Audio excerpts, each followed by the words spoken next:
Ave Cristo, pelo Espírito Emmanuel. Psicografia Francisco Cândido Xavier. Segunda parte. Capítulo 5. Expiação. O regresso de Tassiano e da filha a Leão verificou-se em manhã radiosa de luz. Informado pelo sogro, cuja presença suportara com dificuldade, de que os médicos haviam recomendado o retorno de Lucila com urgência ao clima provinciano, resolveu retornar sem detença o caminho do lar. A volta, contudo, fora morosa em razão dos ventos contrários que lambiam o Mediterrâneo. Os nossos viajantes entristeciam-se com a demora, ansiosos que estavam pela recuperação da paz no campo. O patrício sentia-se mais tranquilo acerca da filha doente. Se a esposa deliberara efetuar a viagem, a conselho dos facultativos, semelhante medida era bem o sinal de que a enferma não estaria em condições tão precárias quanto se supunha. Certo, Lucila restabelecer-se-ia calmamente na Vila Vetúrio. A família não sofreria golpes de maior importância. Por esse motivo, deixava-se levar por um desejo único: rever o velho filósofo e a filha, cujas afeições eram abençoado estímulo a levantar-lhe as forças para viver. Ele e Blandina gastavam longas horas, conversando sobre música ou projetando excursões campestres, na expectativa do longo e venturoso abraço da volta. No entanto, dolorosa decepção aguardava-os. Realmente, encontraram Lucila forte e restaurada na entusiástica preparação do casamento com o tio, mas, estarrecidos, pai e filha receberam as infaustas notícias da cidade. O afinador e a filha haviam sofrido a perseguição considerada legal. O enviado imperial promovera minuciosas devassas e os nazarenos haviam experimentado os rigores da lei. Muitos se mantinham fugidos, outros haviam sido mortos. Tassiano, abatido, ouvia os apressados informes dos domésticos. Algumas horas depois da chegada à vila, Helena provocou um encontro mais íntimo com o esposo, crivando-o de perguntas acerca da saúde paterna e explicando as razões que a fizeram ausentar-se precipitadamente de Roma. Esperava-o ansiosa quando o médico de confiança lhe aconselhara o retorno imediato ao clima gaulês. Lucila, frágil, parecia uma flor a extinguir-se. Não vacilara assim em voltar sem delonga. O marido escutava absorto, mostrando-se mentalmente em outra parte. A filha de Vetúrio conhecia os motivos de semelhante distração. Deixara Blandina nos aposentos particulares, inconformada e lacrimosa, e pela atitude da filha, não podia ignorar que o esposo, por dentro, naquele instante, era um homem espiritualmente transtornado. Fixou-o com mais atenção e falou num tom de voz em que se misturavam as vibrações de mágoa e de atrevimento. Tassiano, não posso calar a revolta justa que me assoma ao espírito à frente do desencanto a que nos constranges em casa. Esperava sinceramente o teu regresso, não apenas na condição de mulher que aguarda o companheiro, mas também na posição de mãe, aflita pelo reencontro da filhinha distante. Contudo, a ausência de cristãos desclassificados que sofreram simplesmente o ajuste necessário com as leis, compele-te a terrível máscara de surpresa e de dor, com o agravante de haveres permitido a fascinação de Blandina pelos sortilégios desses feiticeiros. Temos nossa filha doente, prejudicada por desleixo de tua parte. De nada me valeu tão longo sacrifício pela primogênita, quando relegaste nossa filhinha mais nova a superstições e desvarios, porque não creio esteja Blandina isenta da loucura galileia. Ainda se estivéssemos à frente de pessoas respeitáveis. Helena, atalhou o companheiro visivelmente contrariado. Guarda cautela com as tuas referências. Basílio e a filha eram nossos amigos diletos. Se adotavam o cristianismo por norma de fé, jamais se reportavam a isso em nossas conversações. Nossa comunhão foi sempre a mais digna. Não me parece, considerou a esposa irônica. A tua reação diz bem dos teus sentimentos. Ao regressar, fui bem informada de que a filha do liberto de Carpo guardava a intenção de substituir-me. Dominado por semelhante mulher, qualquer homem desavisado, naturalmente, nada vê. É uma calúnia, clamou Tassiano, principiando a exasperar-se. Lívia era casada e não seria capaz de descer do compromisso assumido. O patrício quis atirar-lhe em rosto quanto sabia, de experiência própria, do procedimento dela mesma, na estreita ligação com Teódulo.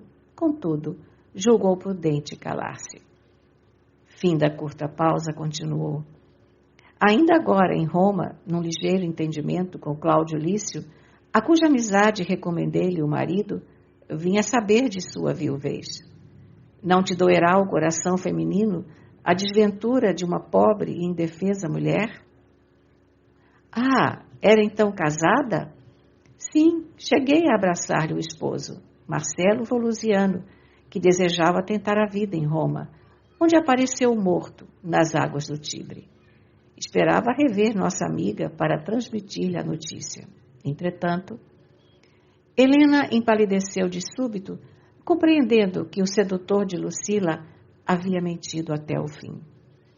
Começou a refletir na trama escura dos destinos do seu grupo familiar, mas interessada na recuperação da própria tranquilidade, tratou de esquecer tudo, adoçou a expressão da bela máscara fisionômica e, fingindo dignidade ferida, exclamou: Querido, conversemos sem irritação. De certo, não me cabia ver nossa casa invadida por estranha influência, sem reagir de algum modo.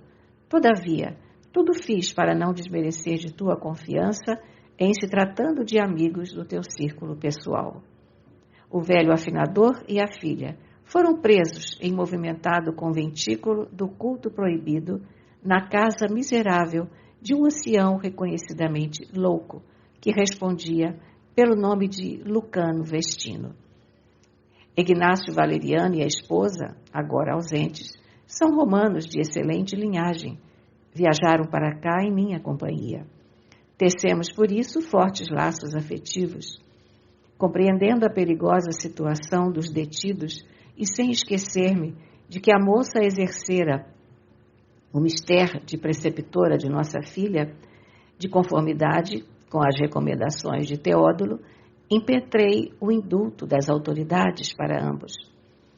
O legado de Augusto, entretanto, esclareceu a nossa casa que Basílio foi tão singularmente audacioso no insulto às nossas tradições e às nossas leis, que muito a contragosto se viu obrigado a levá-lo aos cavaletes de suplício, nos quais, segundo supomos, morreu de forte susto, de vez que não chegou a ser supliciado. Continuei a trabalhar pela libertação da jovem, mas vi frustrados todos os meus intentos, porque o representante de César, de acordo com a voz pública, apaixonou-se por ela, separando-a das demais mulheres encarceradas. Lívia, pelas informações que obtive, passou a viver num gabinete isolado, onde Valeriano ia vê-la diariamente.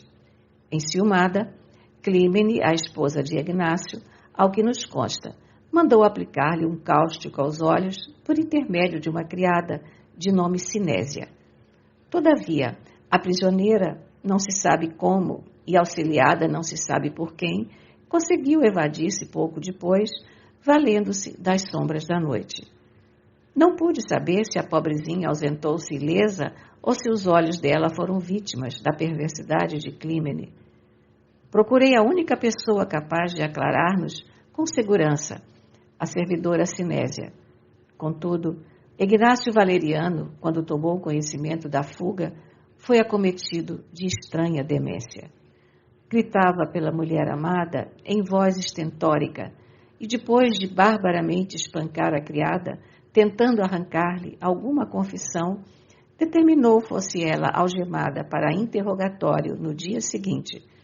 Mas, ao amanhecer, o cadáver da infeliz foi encontrado na prisão, rígido e frio. Sinésia foi assassinada por alguém que soube ocultar-se nas teias de impenetrável mistério. Como tudo isso é doloroso, deplorou Tassiano de olhar nublado. Helena percebeu a diferença que se operara nele e prosseguiu com maior inflexão de carinho. Sabendo por antecipação como te afligiriam os deploráveis sucessos, determinei providências para que a casinha de Basílio fosse guardada a cavaleiro de qualquer irreverência das autoridades. Espero possas encontrar a residência humilde nas mesmas condições em que o velho a deixou. Tudo sem mudança. E à frente do companheiro prostrado pela dor, completou a mentirosa versão dos fatos, ajuntando. Todavia, não me preocupei tão somente com esse aspecto da situação. Convicta de que chegarias de momento para outro, encarreguei Teódulo de visitar o porto de Massília, na esperança de colher qualquer informe sobre um possível embarque da jovem para algum lugar. Tassiano, angustiado, pronunciou breves palavras de reconhecimento. A suposta benemerência da esposa, de alguma sorte, redimia aos seus olhos. Ao entardecer, encaminhou-se para o domicílio singelo. A sós, na peça estreita, deu curso à emoção que lhe fluía da alma. Contemplou a harpa, agora muda. Sentou-se na poltrona que lhe era familiar e, à distância dos olhos alheios, cedeu ao pranto convulsivo. Recordava-se de Basílio, encanecido e confiante, revia Lívia em pensamento, recapitulando a noite das despedidas, e não sabia se chorava de amor ou de compaixão. Cambaleante, abeirou-se do pequeno gabinete em que o velho se entregava a estudos habituais e, após compulsar alguns trechos de leitura, encontrou anotações evangélicas do afinador que lhe denunciavam as predileções religiosas. Algumas notas autobiográficas enfileiravam-se esclarecedoras. Basílio não era cristão de muito. Em Cipro, devotava-se ao culto de Serapis Curador. Somente em Massília, meses antes da transferência para Leão, é que conhecera o Evangelho, afeiçoando-se a Jesus. Receitas e instruções aos enfermos, do tempo em que venerava o antigo deus egípcio, então transformado em companheiro de Esculápio, misturavam-se a preciosas anotações alusivas ao Novo Testamento. Poesias de louvor às antigas divindades e apontamentos apostólicos do cristianismo nascente jaziam colecionados, revelando-lhe a caminhada espiritual. Por último, deteve-se Tassiano, admirando curioso o trabalho de Basílio, intitulado De Serapis a Cristo, que lhe marcava a definitiva transição. O genro de Vetúrio examinou a documentação com um respeito que jamais consagrara a qualquer assunto ligado à personalidade do Messias Galileu. Em seguida, abismou-se em pesadas cismas. Por que se via assim, perseguido pelo Cristo em toda parte? Lembrou o primeiro contato com o Pai, arrebatado pelo martírio em supremo testemunho de fé. Recordou a longínqua festa da Vila Vetúrio, em que o pequenino Silvano perdera a vida.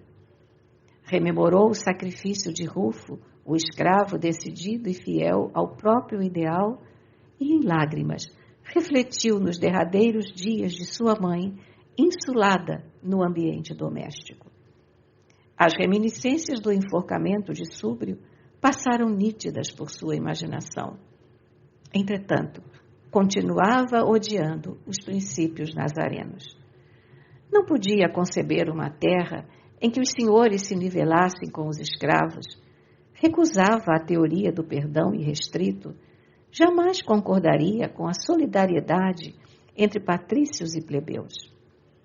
Os deuses antigos e as popéias romanas, as conquistas dos imperadores e a palavra dos filósofos que haviam construído o direito na República e no Império, dominavam-lhe o coração com demasiado vigor para que pudesse desprender-se facilmente do mundo moral em que alicerçara a própria razão de ser, desde a meninice distante. Fora consagrado a Cíbele e trazia no peito o selo ardente da fé que orientara os seus antepassados, e nessa confiança pretendia morrer. De que modo confrontar Apolo, o benfeitor triunfante da natureza, com Jesus, triste homem judeu, crucificado entre malfeitores?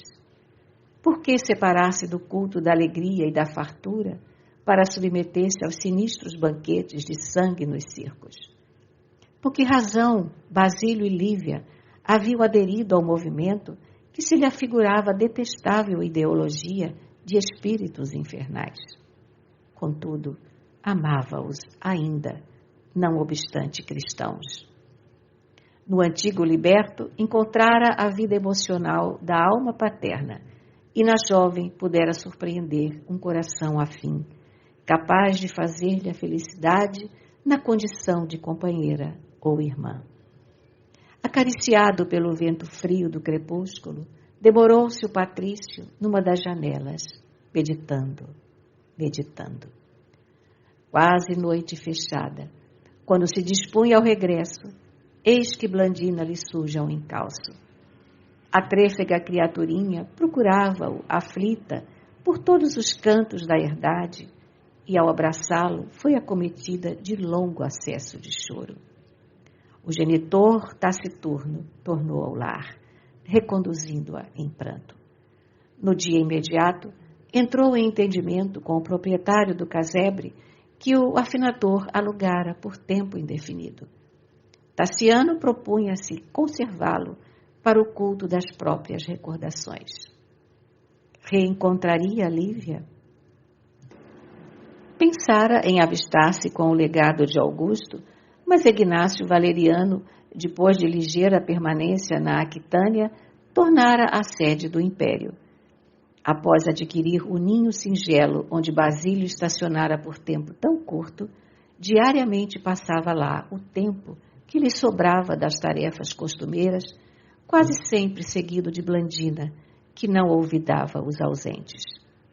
As mãos infantis, minúsculas e frágeis, dedilhavam o instrumento, buscando imitar a amiga que partira, demandando rumo incerto, aplaudida pelo pai que se distraía em lhe reparando a diligência. Por mais lhe proibisse a mãezinha tais passeios, mais se empenhava em burlar a vigilância dos servos, a fim de reunir-se ao genitor em suas isoladas reflexões. A amizade pelo filósofo e pela preceptora desterrada era cada vez mais intensa e mais viva em sua imaginação de criança. Muitas vezes perguntava ao pai se Lívia tinha sido furtada em algum assalto de Plutão e, noutras ocasiões, afirmava, cerrando os olhos, que o vovô Basílio se achava sorridente ao seu lado, abraçando-a. Certa noite em que Tassiano se demorara na choupana, além do hábito que lhe era próprio, Blandina à porta contemplava o firmamento constelado, quando inesperadamente desferiu uma exclamação de alegria, bradando, espantada. Vovô Basílio, papai, veja, está chegando. Fixou o gesto de quem abraçava algum ente querido e acrescentou entusiástica.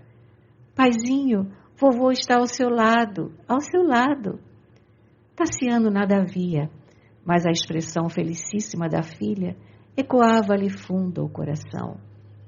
Rememorou antigas histórias em que os mortos tornavam a convivência com os vivos e, emocionando-se com as palavras da filhinha, admitiu que a sombra do amigo ali pairasse realmente.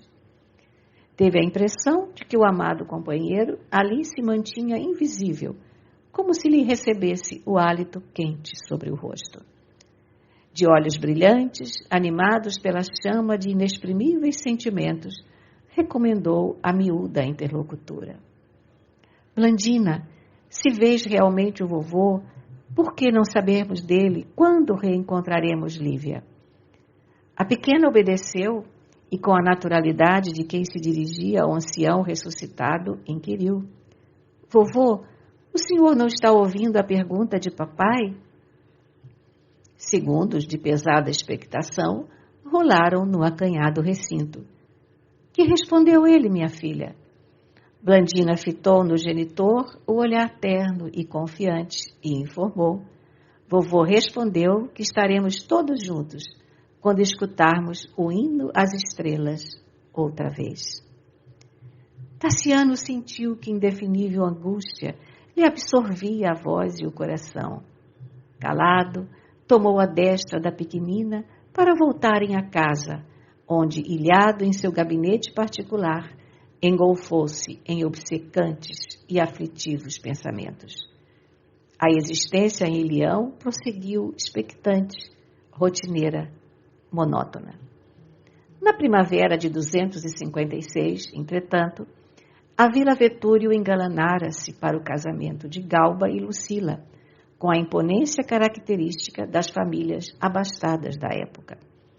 O noivo, não obstante prematuramente envelhecido, e a jovem companheira, bela e fútil, pareciam irradiar otimismo e ventura. Opílio, embora trôpego e fatigado, retribuindo a visita do genro, acompanhara o filho para a cerimônia dos esponsais. O retorno dele, depois de tantos anos, trouxera grande interesse na capital da Gália Lugdunense. O suntuoso palácio rural convertera-se de novo em centro importante de intrigas políticas através de noitadas fulgurantes e alegres. Cada vez mais próspero nos negócios materiais, o velhinho instituíra vultuosas dádivas à pobreza em homenagem ao consórcio da primeira neta. Festas expressivas foram organizadas por vários dias, destacando-se a grande naumaquia nos jardins da herdade, levada a efeito com inexcedível esplendor. O encanecido sogro desdobrava-se em gentilezas por fazer-se amável com o enteado, mas ao contrário do que sucedia com Helena, imperturbável e feliz com a realização do sonho que lhe atormentava a ambição materna, Tassiano não sabia como esconder a preocupação e a tristeza que lhe amarfanhavam o espírito. É que Blandina definhava, sem motivo justificado. Possuída de incompreensível melancolia, a menina por vezes passava horas e horas na câmara de repouso a pensar e pensar. Não valiam conselhos nem pareceres médicos. Pálida, estiolada, dava a ideia de viver mentalmente a enorme distância de si mesma. Compareceu às solenidades dos esponsais, agarrada ao braço paterno, apesar da desaprovação de Helena, que diante do rostinho ossudo e descolorido, não tinha coragem para forçar determinações.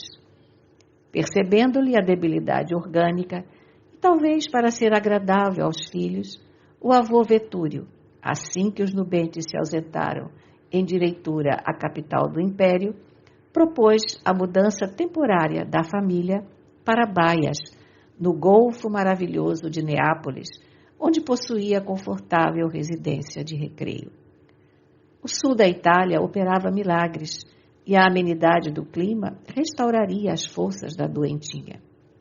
As excursões pelas praias próximas e as visitas periódicas que poderiam efetuar à ilha de Capri, certo lhe renovariam as cores. Deixariam a vila sob a responsabilidade de Teódulo, de vez que ele também seguiria o genro e a filha. Sentia-se entediado do turbilhão citadino. Tinha sede da natureza. Entusiasmado, pediu que a viagem não sofresse delongas. Estava convicto de que a saúde da netinha reclamava providências imediatas. Em razão disso, nada surgiu que adiasse a realização. Garbosa galera, em breve tempo, conduzia a família para a estação indicada, na época um dos mais concorridos centros termais da Itália. A viagem corria calma. Tassiano e a filhinha rejubilavam-se por toda parte com os painéis sublimes da natureza. Mas Helena, invariavelmente pródiga em complicações e inutilidades, rodeava-se de todo um séquito de camareiras, costureiras, cantores e bailarinos que lhe afugentassem os ósseos. Asseverava que a beleza da costa neapolitana outra coisa não era senão enfadonha quietude.